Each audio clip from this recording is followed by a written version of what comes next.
There you go, Hogwatch. European roaches in the comments aren't saying base Trump anymore. Trump just uploaded this to his Truth Social, 2 AI-generated pictures remapping Greenland and Canada. This is Asmongold's subreddit, okay? For those of you who are just tuning in, you might not know this, but Asmongold is the #1 MAGA dick writer on this platform, and as the #1 MAGA dick writer, he has to dick write everything that Donald Trump says and does, but unfortunately, Asmongold has a problem, and the problem is he is audience captured. He is tremendously audience captured, and his audience happens to be majority European MAGA supporters. But for the first time since Trump became president, the majority European MAGA dick writers are very frustrated. They're very frustrated with what the Trump administration is doing, especially as it pertains to denying sovereignty to the European continent. Now, he's got two competing issues here. One, he has to eat Trump's dick. Two, he has to eat his audience's dick. And because his audience is primarily European Trump supporters, he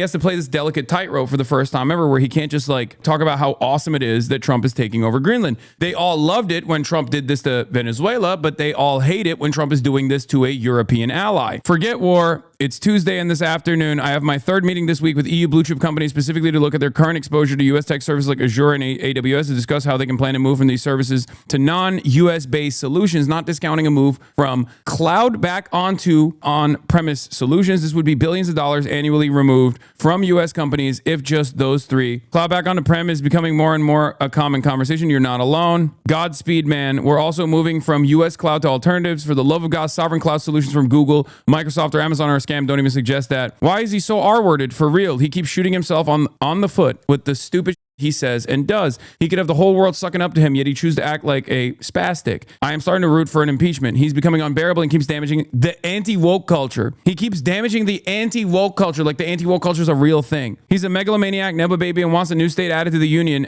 named after himself, Trumpanada. Now, it's interesting because like his community is supposed to be super pro-Trump, and all of a sudden now they're no longer super pro-Trump because for the first time ever they're experiencing what Trump does when he wants something. The whole Greenland situation is insanely stupid, and while he may have done some good things, this will end up ruining all international relationships, and he will not get Greenland one way or another. You don't simply take over another country in this day and age, except you do if you're the United States of America. What you mean is you don't get to do that to Europe, not realizing that this has already been done to Europe. Europe is vassalized already. This is just basically casting away all of the smoke and mirrors that make it seem as though Europe has not been firmly vassalized. Okay, please don't say that spaz word is basically the R word, but as British slang. Okay, I didn't know that. I thought that was like a medical term or something. But in any case, my apologies. Asman thinks so. It's easy. Just do it. It would be easy, but just because we can doesn't mean we should. We couldn't even kick the Taliban out of Afghanistan. They're fighting us with flip-flops. It would be a show. It really wouldn't be easy. Promise to end the war and get a Nobel Prize, bomb Iran, kidnap Maduro, threatening to conquer Canada and Greenland. Why is he like this? Never let him know your next move. No American here. I don't understand why a man of his age engage on such aggressive behavior. Would he live to see the consequences of conquering so many land? He's mad for not getting the Nobel Prize. You saw Obama get one and murder tons of people. He's just probably trying to do that. Again, for these guys, the only reason why they like Trump is because Trump represents anti-woke culture. These guys have no understanding of politics. They have no understanding of policy. They have no global design. They have no vision for a better future. They're just responding in the most reactionary ways possible to what they perceive as woke culture, because television man and right-wing forces have told them woke culture is here. They're making everything homified, and we are going to make everything less gay. Okay, so they're leading into the cultural forces that Trump represents because it's like an anti-woke battle, right? They can't even comprehend that this extends to being pro-Israel as well. Weirdly enough, that's something that maybe some of them don't even recognize, where like Trump is hyper woke when it comes to claiming things are anti-Semitic and then punishing people, right? Mahmoud Khalil was a great example of this. But I guess in that situation, the higher priority is still with like maintaining Islamophobia as an anti-woke narrative, and that's why they don't consider like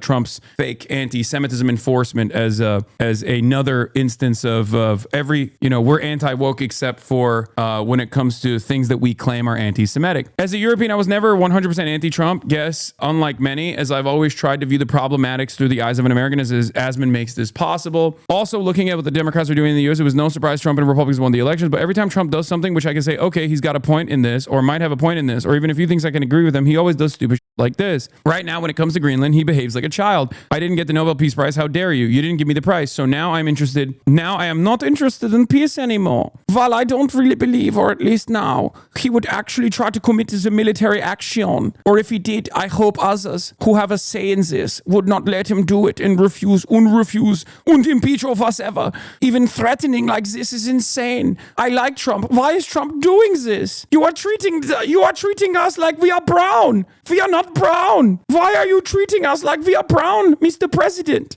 We love you. Ich liebe dich. Ich möchte Trump. Why are you doing this? Yeah. Get control of Minnesota first. How about that? This is embarrassing the US globally. Big talks of taking over other countries. That he doesn't even control our states of the United States. Way to make sure Europe and China strengthen their bond. Yeah. As a European, I was a big Trump fan. I still think he does a lot of great things, but the foreign policy sucks. America feels bipolar and unreliable now. He's picking fights with the allies and uses tariffs as a way to punish or bully. This is the guy who rolls out the red carpets for Putin's, yeah, and treats his allies as vassals he can freely humiliate. I feel like he's setting an example for other nations that international law doesn't matter, and that larger countries can invade or bully the smaller countries as long as it is in the nation's best interest. Yeah, based, sehr good, yeah. Your president is not well, do something about it.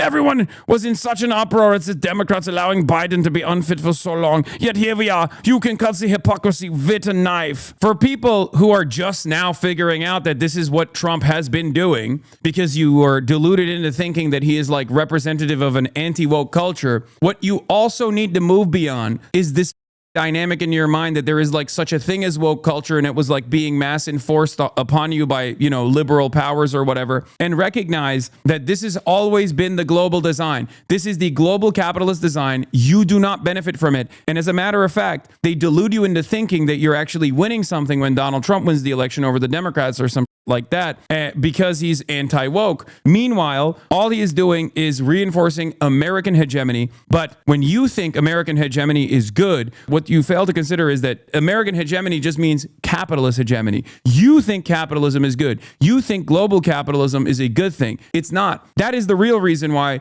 you have a crippled social safety net. Not because you have a bunch of refugees in your country now and it's ruining the country and it's ruining the culture or anything like that. The reason why you're frustrated is because of austerity. And austerity comes at the behest of capital owners, European capital owners that demand that European leaders are servile to the interests of the protectorate of global capital, which is the United States of America. That is the real problem here. And the faster you identify this problem, the easier things will be for you.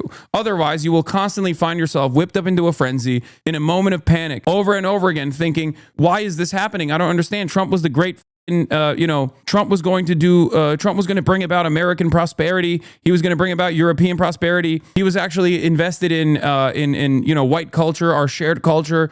He was going to do white supremacy. That's not a real thing. Okay. It's just marketing for dumb. Don't be a dumb. Stop being a dumb.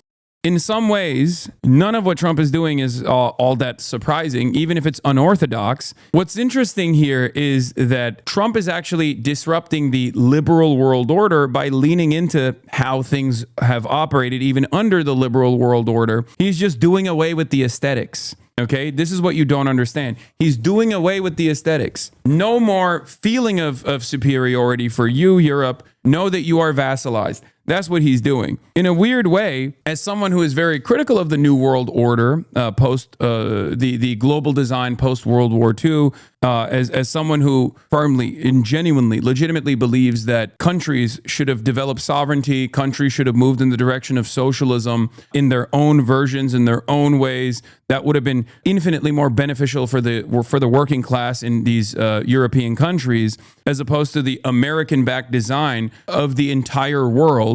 As someone who recognized that as yet another vehicle of extraction of natural resources and labor power from the periphery, from the global South nations, third world nations. This is what America has always done. This is what Europe has always played a role in. It's just that in the past, the NATO Atlanticists, the liberals, would at least make it seem as though Europe had some kind of sovereignty. He's just giving the game away. He's saying, no, you don't actually have sovereignty. I can do whatever the I want. The more Trump postures like this, the more people start realizing that this design was not really beneficial for these liberal nation states as well. I hope you guys do understand what's going on here. I hope you guys understand what's happening. Okay. I mean, people who have been here are already aware of this, right? Because for years and years, I've talked about how Europe has no sovereignty, no real sovereignty. NATO is a protection racket. And that has obviously become a much harder argument to present to Europeans who were terrified of Russian incursions,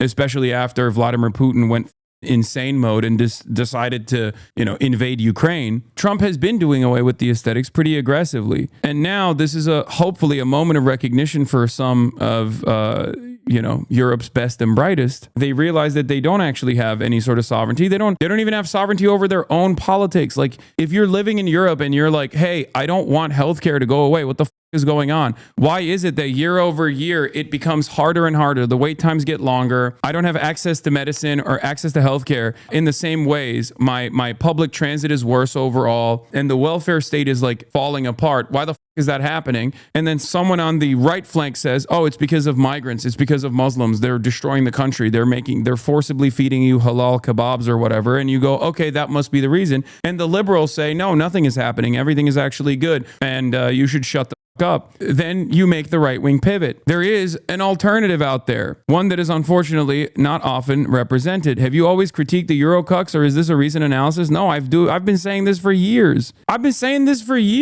European liberals have been coming into my chat to crack jokes and say socialism is a real evil. You're wrong. You don't understand. We have social democracy here. And I keep telling them, you have austerity. Those the social democratic safety nets that you actually enjoy are going away. And they're going away for the same exact reasons that they never really fully existed here in the United States of America, or were crippled here in the United States of America, and certainly in Canada as well. And that is at the behest of capital. When austerity measures kick in and the government-funded programs are crippled and your living standard goes down as a consequence of that, because previously you were leaning into those things without even recognizing that that's just a function of the government, and you develop anxiety, you develop anger over this sort of thing, you become more malleable and more easy to influence against enemies that are coming in, these barbarians or whatever, not realizing that the reason for that austerity is so that private enterprise can come in and fill the gaps that were created by the austerity to begin with. That's how it's worked. That's how it has always worked. First, you starve these programs. Then people go, why the f am I paying taxes anyway? These programs are dog shit. And then private enterprise comes in, lobbies the government, says, hey, guess what? We can fix it. And in the interim, that privatization might actually lead to better quality healthcare in the short term. But slowly but surely, as they take over the entirety of this sector that was previously controlled by the government, they actually give you lower quality of care overall and slower quality of care overall. But they're also making money off of it. Now you have to literally pay higher prices to a private business rather than the prices that you were paying with your taxes. It's a less efficient system. It's a worse system overall. And this is precisely what's been happening all around Europe. It's been happening in America. That's why I always used to tell European liberals, like, you don't understand. If you don't move in the left, if you don't move fast in the leftward direction, if you don't organize against what's coming, this austerity and the anger that it causes is going to make people even more reactionary. And then fascists are going to come and fascists are going to take over European countries. In some ways, in Western liberal capitalist countries, the same forces of capital are doing the exact same kind of the exact same measures. This was my analysis after Labor won, and the EU chatters were eating my ass. They were like, you're wrong. Labor is actually going to save the British government. There were plenty of UK chatters and European liberals that were saying, like, see, we're different than America. Labor won. It's going to be different. And I was like, no, this is what happens when a Democrat wins and doesn't actually do anything to fix any of these problems. Hasan, you are correct. However, don't generalize all of us from the EU. We don't like what's happening and haven't been since 2016 and even before the Bush administration. We're not stupid. Don't give any thought or pause to those stupid, loud minorities. Call them dumb. Call it a day. We love you. No, exactly. No, I don't, for the record. I get it. I understand it. I understand where, the European left is coming from. Trust me. I have a lot of sympathy for people who see right from wrong, who recognize exactly what's going on, who want to make change, who want to organize in the direction of socialism, okay?